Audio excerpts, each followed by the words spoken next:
নমস্কার বন্ধুরা, সবাই কেমন আছো? আশা করছি অনেক ভালো আছো। আর আমিও কিন্তু অনেক ভালো আছি। তো আজকে আমি বানাবো কিন্তু আলুর চিপস, একদম ঘরোয়া পদ্ধতিতে সহজ উপায়ে আমি তোমাদের আজকে আলুর চিপস বানানো দেখাবো। তার জন্যই দেখো, সবার প্রথমে আমি গোল গোল সাইজের আলু নিয়ে নিচ্ছি।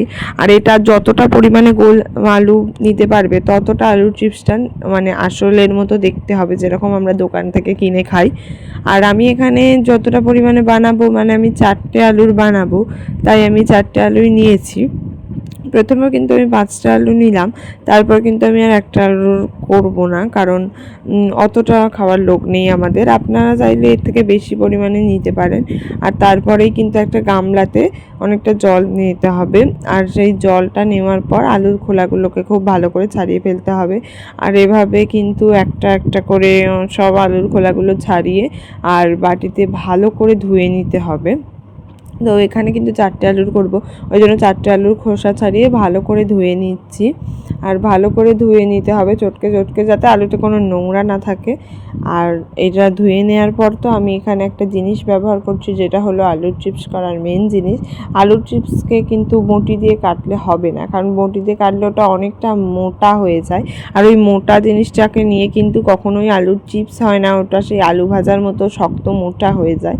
তাই জন্য আমি এইটা নিয়েছি। আর এটা তোমরা সবাই জানো, যেটা দিয়ে আদা রসুন বাটে, তার সাথে এরকম দুটো দেয়, একদিকটা একটু বাঁকা বাঁকা থাকে, একদিকটা প্লেন থাকে। আমি প্লেনটা দিয়েই করবো, কারণ বাঁকাটা দিয়ে করতে গেলে আমার হাত কেটে যায়, আর বাঁকাটা আমাদের খারাপ, তাই প্লেনটা দিয়ে করব।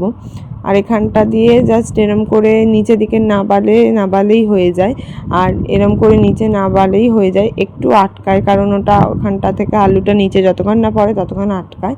আর তারপরে এরকম করে তো আমি করে ফেলেছিলাম। দেখো, এখানে পুরো যতগুলো আলুর করব ততগুলো আলু করে ফেলেছিলাম। তারপরে এতে জল দিয়ে রাখছিলাম, কারণ আলু কেটে রাখলে দাগ হয়ে যায় এমনিতে, আর দাগ হয়ে গেলে তখন আলুর চিপসটা করতে ভালো লাগবে না। তাই জন্যই আলুটা আমি কেটে আর তাতে জল দিয়ে ভালো করে আরও একবার ধুয়ে নিচ্ছি। আর এটা ধুয়ে নেওয়ার পরে এই যে হলো আলুটা, আর এর থেকে জলটা পুরো ভালো করে ঝারিয়ে নিতে হবে, যেন একটু না জল থাকে। আর তবুও যে আলুর গায়ে একটু একটু জল লেগে থাকবে, সেইটাকে দূর করার জন্য এখানে কিন্তু একটা পেপার পেতে নিয়েছি আমি। আর এই পেপারের মধ্যে আলুগুলোকে সুন্দর করে সাজিয়ে সাজিয়ে এরকম করে দিয়ে দিতে হবে, যাতে আলু ফাঁকা ফাঁকা দিতে হবে, যাতে আলুর গায়ে যে জলগুলো লেগে আছে সেগুলো পেপারে টেনে নেয়। আর পেপারে টেনে নেওয়ার ফলে এটা কিন্তু শুকনো হয়ে যাবে। আলুটা পেপারের উপর চাপা দিয়ে পাখা চালিয়ে রাখলে কিন্তু এটা আধ ঘন্টাও লাগবে না শুকনো হতে। তো এটাকে এরকমভাবে মিলিয়ে আধ ঘন্টার মতো আমি রেখে দিয়েছিলাম পাখার সামনে। আর পাখার তলায় রাখতে তো আধ ঘন্টা পরে খুব ভালো রেজাল্ট এসেছিলো, সেটা তোমাদের দেখাচ্ছি। আলুগুলো পুরো শুকনো হতে হবে, মানে জল থাকলে হবে না, কারণ কড়াই দিলে জল থাকলে আলু কখনোই ভালো হবে না। তাই জন্য এটাকে আমি পাখার তলায় রেখে দিয়েছিলাম। আর এটা তো করতে করতে আমি সত্যিকারেরই আবার চিপস ভাজাই কিনে এনেছিলাম। তারপরে এই যে সেটাই আমি খাচ্ছিলাম, এখানে তোমাদের দেখাচ্ছিলাম যে ওইদিকে আলুর চিপস হচ্ছে আর এদিকে আমি আবার আলুর চিপসই খাচ্ছি। আর এটা সেই ঝাল ঝাল দোকানের যে আলুর চিপস হয় সেটা আমি খাচ্ছিলাম ছোঙায় করে, যেগুলো পাওয়া যায় 5-10 টাকার। আর ওইদিকে আমার আলু শুকনো হচ্ছিলো, আর এখানে বসে বসে আমি কী করবো, তাই জন্য আমি চিপস খাচ্ছিলাম।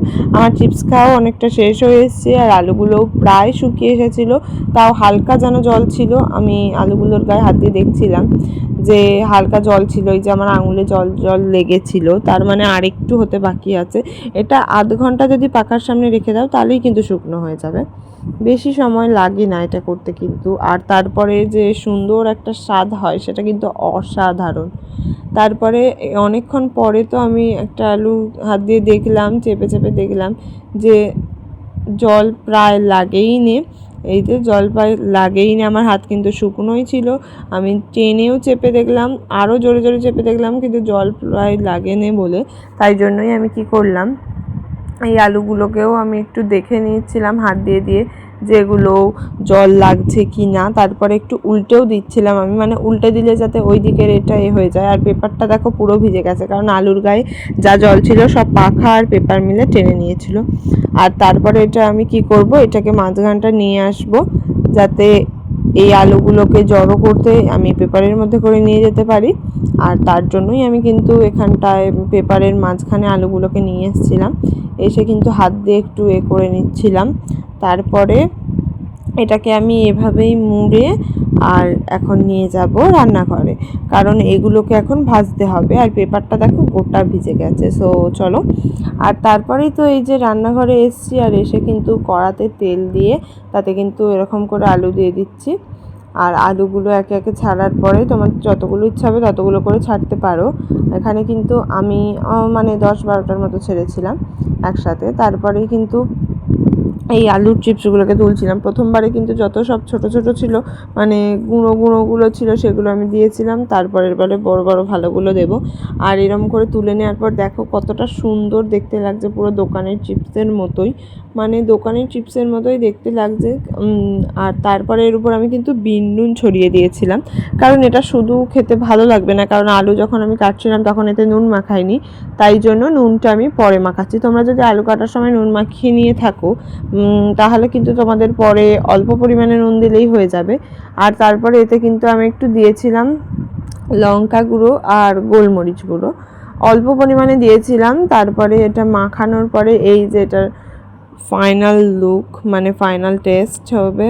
সো আজকের ভিডিওটা এতটাই ছিল। দেখাবে আবার পরের দিনের কোনো একটা নতুন মজাদার ভিডিওতে। কেমন লাগলো আলুর চিপসটা অবশ্যই কমেন্টে জানাবে। দেখা হবে আবার পরের দিনে। বাই।